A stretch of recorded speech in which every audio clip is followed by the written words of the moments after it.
Identifier les critères de sélection d'une police de caractère.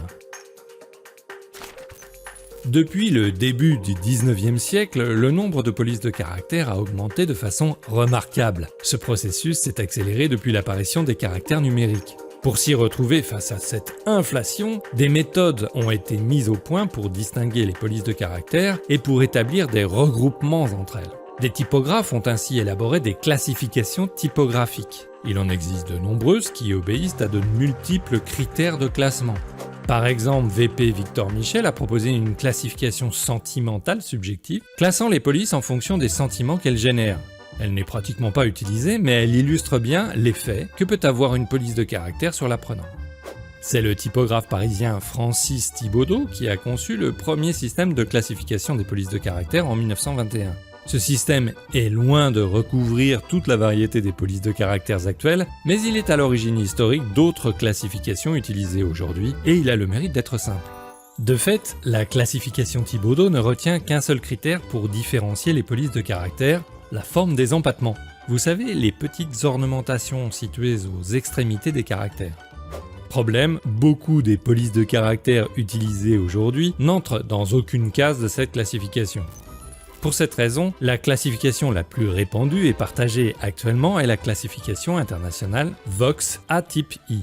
Inventée en 1954 par le typographe Théodore Monod, alias Maximilien Vox, elle a été adoptée par l'Association typographique internationale en 1962, puis comme norme française NF Q60007 en 1977. Cette classification regroupe les polices de caractère en 11 familles en fonction de critères historiques, culturels et morphologiques. Pleins et déliés, forme des empattements, axe d'inclinaison, taille de l'œil, etc.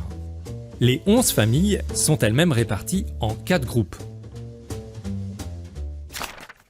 Le groupe des caractères classiques, les humanes. Les humanes rassemblent les premiers caractères romains créés au XVe siècle par les imprimeurs vénitiens.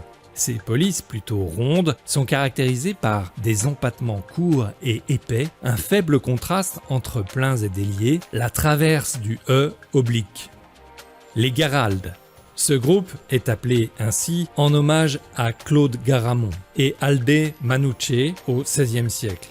Dérivés des humanes, les Garaldes sont caractérisés par des proportions plus fines, un contraste plus fort entre pleins et déliés et la traverse du E horizontale. Les Garaldes évoquent des créations classiques, par exemple les ouvrages de la Pléiade utilisent du Garamond. Les Réales apparaissent au XVIIIe siècle, elles opèrent la transition entre les Garaldes et les Didones. Elles se caractérisent par un contraste entre les pleins et les déliés plus accusés. Les empattements restent triangulaires, mais s'affinent encore. Les réales sont austères et dessinées de façon mathématique, avec la règle et le compas, rompant avec la tradition calligraphique. Le groupe des caractères modernes. Les Didones. Les Didones marquent fortement le début du XIXe siècle et l'ère industrielle. Elles marquent l'aboutissement du processus de rationalisation engagé à l'époque classique. Elles doivent leur nom à la contraction des noms de famille de deux typographes célèbres, Didot et Bodoni, qui ont conçu les polices homonymes caractéristiques de cette famille. Les didones sont des caractères épurés, marqués par un contraste très prononcé entre les pleins et les déliés et des empattements fins et rectilignes.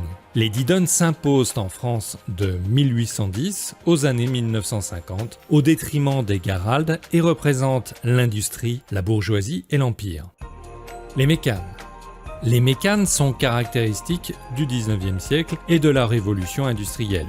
Leur forme régulière et très géométrique évoque la mécanique. Ce sont des caractères construits avec un faible contraste entre les pleins et les déliés, des empattements épais, rectangulaires et uniformes. Ces polices ont l'avantage d'être très lisibles, y compris sur un écran. Les linéales. Vers 1850 sont créés les premiers caractères sans empattement, appelés linéales, grotesques ou sans sérif en anglais. Cette famille marque le XXe siècle, regroupant des polices célèbres comme le Futura, dessiné par Paul Reiner, l'Helvetica de Max Mettinger ou l'Univers d'Adrian Frutiger.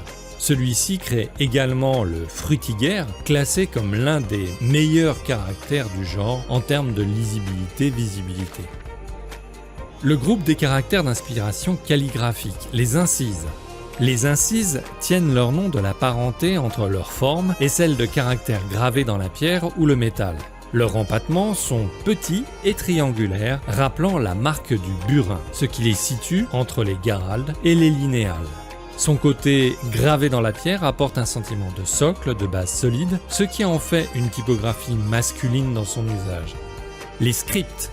Les scripts imitent l'écriture cursive écrite à la plume.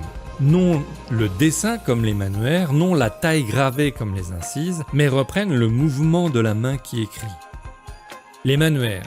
Les manuaires s'inspirent de l'écriture à la main, mais à la différence des scripts, les lettres ne sont pas attachées. À ces groupes s'ajoutent les fractures, caractères gothiques, et les langues non latines. Maximilien Vox commente sa classification originale de la façon suivante. Chaque famille de caractères possède son passé, son présent, son avenir. Chacune de ces familles correspond à la fois à un style graphique, à un moment de l'histoire, à un fait intellectuel. Ainsi, chacune de ces familles, et plus précisément chaque police de caractère, est chargée d'histoire et de signification. Elles peuvent influencer l'état d'une personne qui les voit. Les mêmes mots peuvent susciter des sentiments différents selon le style de la police utilisé pour leur écriture. Il existe enfin d'autres variations morphologiques permettant de sélectionner une police de caractère ou un style à l'intérieur d'une famille, notamment la largeur, l'inclinaison ou la graisse. La largeur.